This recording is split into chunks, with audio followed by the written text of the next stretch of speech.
E eu já volto aqui com o quadro Seu Direito, guarda compartilhada é o tema desta quinta-feira. A doutora Denise Demer, que é advogada, inclusive preside a comissão da família, né, da OAB de Santa Catarina, advogada blumenauense. Obrigado pela presença, boa tarde, tudo bom? Boa tarde, Rodrigo, tudo bem? Vamos lá, o que pode e o que não pode, basicamente, num geralzão assim da guarda compartilhada, esse assunto que está tão em alta aqui em Blumenau, devido a fatos recentes aí, doutora?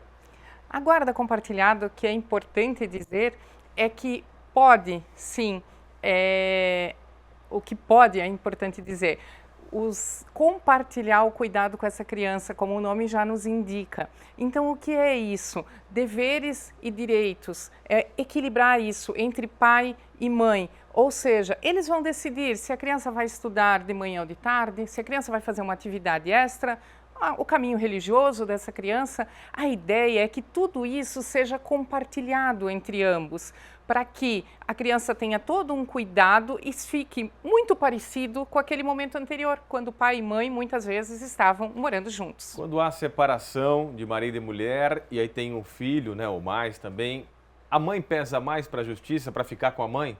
Historicamente, sim, nós tínhamos isso, mas desde a Constituição de 1988 já há o que a gente chama agora do poder familiar, não mais o pátrio poder, aquela ideia do pai um pouco mais forte nessa relação de provedor e a mãe de cuidado. Hoje em dia nós temos isso um pouco mais igual, sim, mas é histórico, né? Então ainda tem uma força maior para ficar com a mãe. Existe também uma ideia, vamos dizer, cientificamente, os psicólogos dizem que até os 6 anos, em regra, esse cuidado com a mãe seria talvez mais adequado a palavra, mas eu conheço muitos pais que exercem a guarda e a criança mora efetivamente com o pai e isso dá muito certo e as crianças são muito bem cuidadas, principalmente os pais mais jovens. Então, nos divórcios de casais com pais mais jovens, muitas vezes, até por acordo entre esses pais, muitas vezes sim, essas crianças ficam até mesmo com o pai.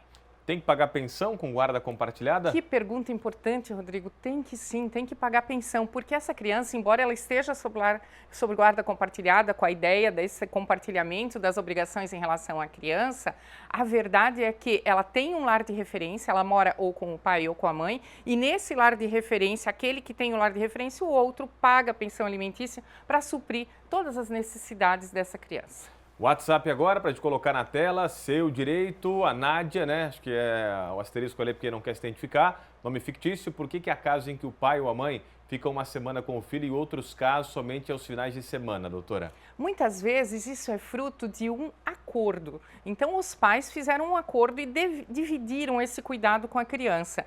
Não é muito aceito a ideia de que uma semana numa casa, uma semana na outra. Se entende que para a criança, todas essas regras sempre em benefício da criança ou do adolescente. Se entende que ficar uma semana aqui, uma semana ali, desorganiza um pouco a vida da criança. Mas os sistemas de convivência, né? A guarda é compartilhada, mas a convivência, que a gente antigamente chamava de visita, né?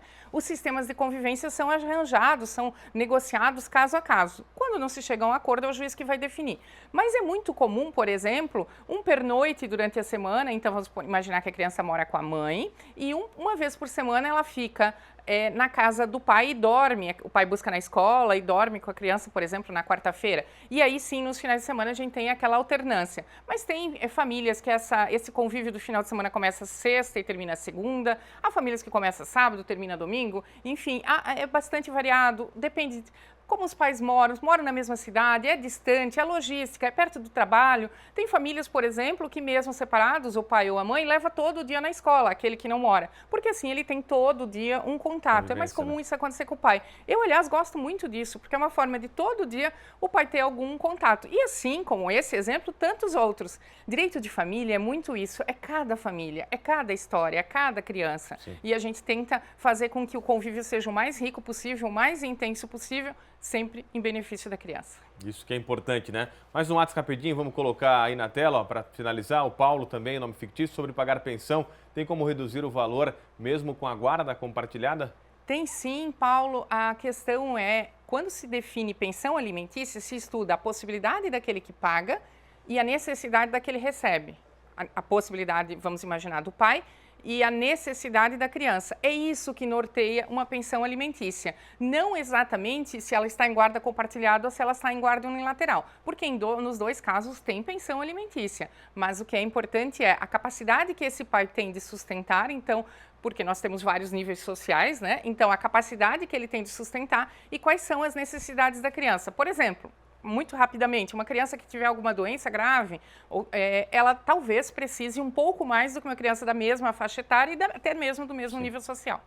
Doutora Denise, obrigado mais uma vez por estar com a gente aqui no Balanço Geral. Até a próxima, volte mais vezes, tá bom? Tá certo.